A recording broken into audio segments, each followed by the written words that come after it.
आज इस नदी की स्थिति यह है कि यह नदी साफ सफाई और उचित रख रखाव के अभाव में जो है अब विलुप्तता की ओर बढ़ चुकी। लखनलाल जी ने भगवान के आदेश का पालन करते हुए अपने बाणों के प्रहार से जो है माँ गंगा को धरती से उत्पन्न किया और माँ गंगा की धारा जो है धरती से प्रस्फुटित होकर के और अविरल कलकल धारा बहने लगी। यह नदी है और सरकार के प्रशासनिक लापरवाही के कारण, स्थानीय जनप्रतिनिधियों की उपेक्षापूर्ण नीतियों के कारण जो है आज यह नदी अब विलुप्तता की कगार पर खड़ी है।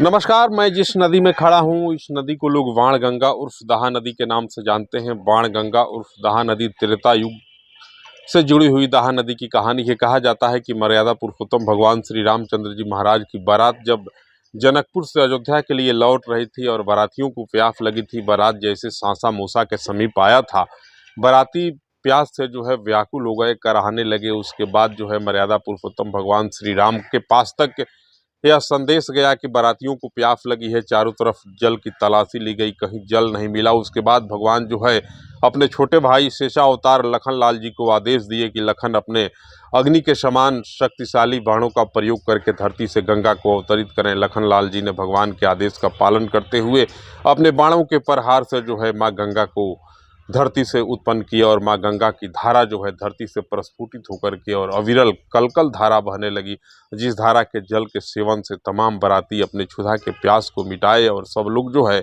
पानी पी कर के तृप्त हुए। उसके बाद गंगा मैया ने कहा कि हे भगवान, मुझको कोई स्थान दिया जाए। अगर मुझे कोई स्थान नहीं मिलेगा तो लोग आने वाले वक्त में जब कलयुग आएगा, उसके बाद कलयुग के समय लोग मुझको नाना प्रकार के नामों से जानेंगे। उससे बेहतर है कि मुझे कोई बढ़िया स्थान दिया जाए। अर्थात गंगा मैया ने कहा कि आप मुझे कोई मार्ग बताइए। उसके बाद भगवान जो है एक सियार पंडित को बुलाए और सियार पंडित को आदेश दिए कि आप इनको दक्षिण दिशा में स्थित पतित पावनी माँ सरजुग जो अयोध्या जी से चल के आती हैं, सरजुग जी में इस नदी को मिलाया जाए। आगे आगे सियार दौड़े और पीछे से गंगा मैया की अविरल कलकल धारा बहते हुए सरजुग तक गई और उसी नदी में आज मैं खड़ा हूँ। देख सकते हैं, जरा दिखाएंगे इधर तक, आप दूर तक आपकी दृष्टि जहाँ तक जाएगी देख सकते हैं, यही वह बाण गंगा उर्फ दाहा नदी है, जो नदी शेषावतार लखनलाल जी के अर्थात मर्यादा पुरुषोत्तम भगवान श्री रामचंद्र जी के आदेश पे लखनलाल जी ने अपने बाणों के प्रहार से इस गंगा को अवतरित किया था। आज उसी गंगा के अविरल और कलकल निर्मल स्वच्छ जल में मैं खड़ा हूँ। आज इस नदी की स्थिति यह है कि यह नदी साफ सफाई और उचित रख रखाव के अभाव में जो है अब विलुप्तता की ओर बढ़ चुकी है। देख सकते हैं, इधर तक आपकी दृष्टि जाएगी तो पहले जो है बड़ा लंबा इसका पार्ट था, लेकिन अब यह नदी एक नाले का रूप अख्तियार कर चुकी है। और आइए, एक महात्मा जी हैं यहाँ, इनसे भी हम बात करते हैं और जानने का प्रयास करते हैं। दंडवत महाराज जी। नदी आज तो अब अपना अस्तित्व बचाने से जूझ रही है कि कैसे नदी बचेगा। अब तो नदी समापन की ओर बढ़ रही है। इसको तो सरकार को ध्यान देना चाहिए, क्योंकि ये नदी साफ सफाई का जरूरत पड़ रही है। अभी सरकार कुछ करे इसके विषय में, थोड़ा सफाई करावे, नहीं तो ये नदी कुछ दिन के बाद नामो निशान मिट जाएगा, क्योंकि लोग इसमें को बहुत कुछ डालते रहते हैं और सफाई नहीं रहता है।